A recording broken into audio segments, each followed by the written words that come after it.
It was in Paris that I met Auguste Dupin. He was an unusually interesting young man with a busy, forceful mind. This mind could, it seemed, look right through a man's body into his deepest soul. One hot summer morning we read in the newspapers about a terrible killing. The dead persons were an old woman and her unmarried daughter, who lived alone on the fourth floor of an old house on the street called the Rue Morgue. Someone had taken the daughter's neck in his powerful fingers and pressed with fearful strength until her life was gone. Her mother's body was found outside, behind the house, with the head nearly cut off. The knife with which she was killed was found, however, in the room, on the floor. Several neighbors ran to the house when they heard the women's cries of fear. As they ran up to the fourth floor, they heard two other voices. But when they reached the room and broke down the door, they found no living person in the room. Like the door, the two windows were firmly closed, locked on the inside. There was no other way that the killer could have got in or out of the room. The Paris police did not know where to begin to look for the answer.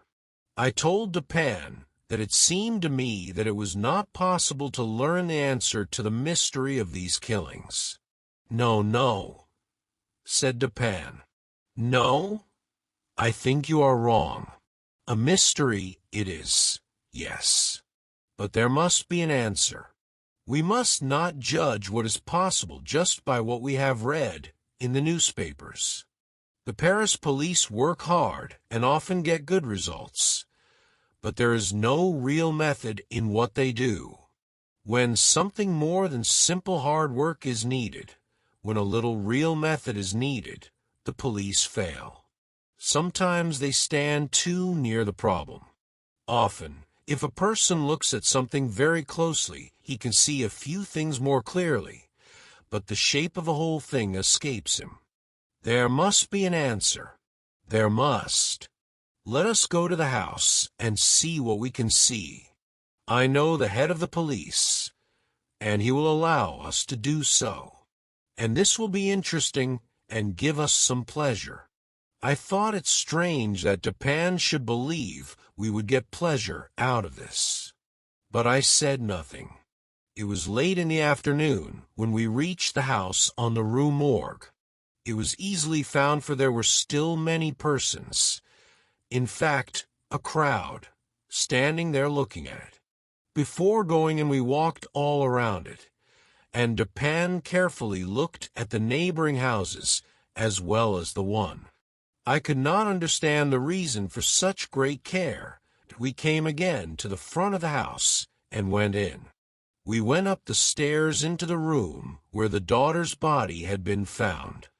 Both bodies were there. The police had left the room as they had found it. I saw nothing beyond what the newspaper had told us.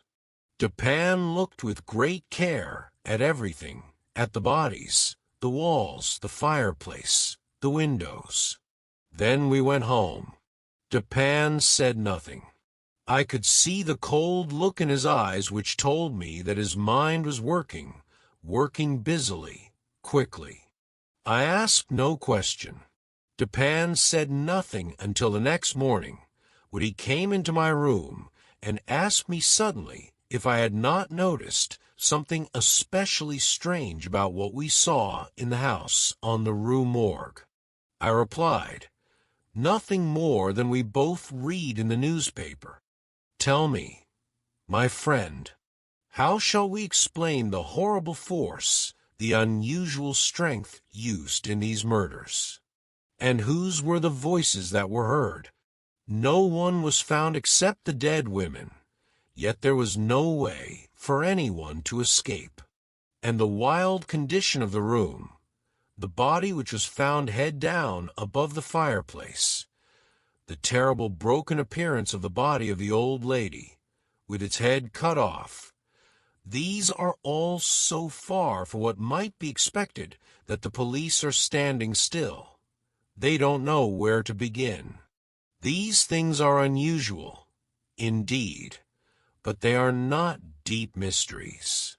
We should not ask, what has happened? But what has happened that has never happened before? In fact, the very things that the police think cannot possibly be explained are the things which will lead me to the answer. Indeed, I believe they have already led me to the answer. I was so surprised I cannot say a word. Dupin looked quickly at the door. I am now waiting for a person who will know something about these murders, these wild killings. I do not think he did them himself, but I think he will know the killer. I hope I am right about this.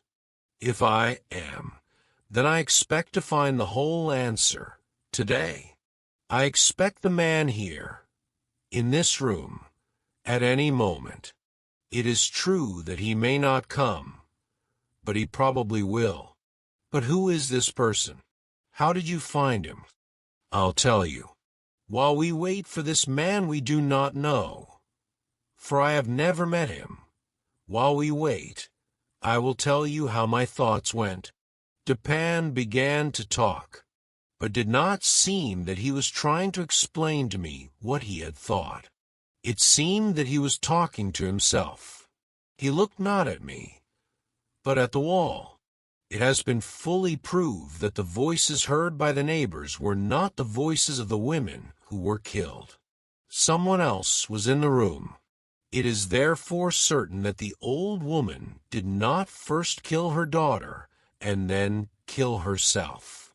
She would not have been strong enough to put her daughter's body where it was found, and the manner of the old lady's death shows that she could not have caused it herself.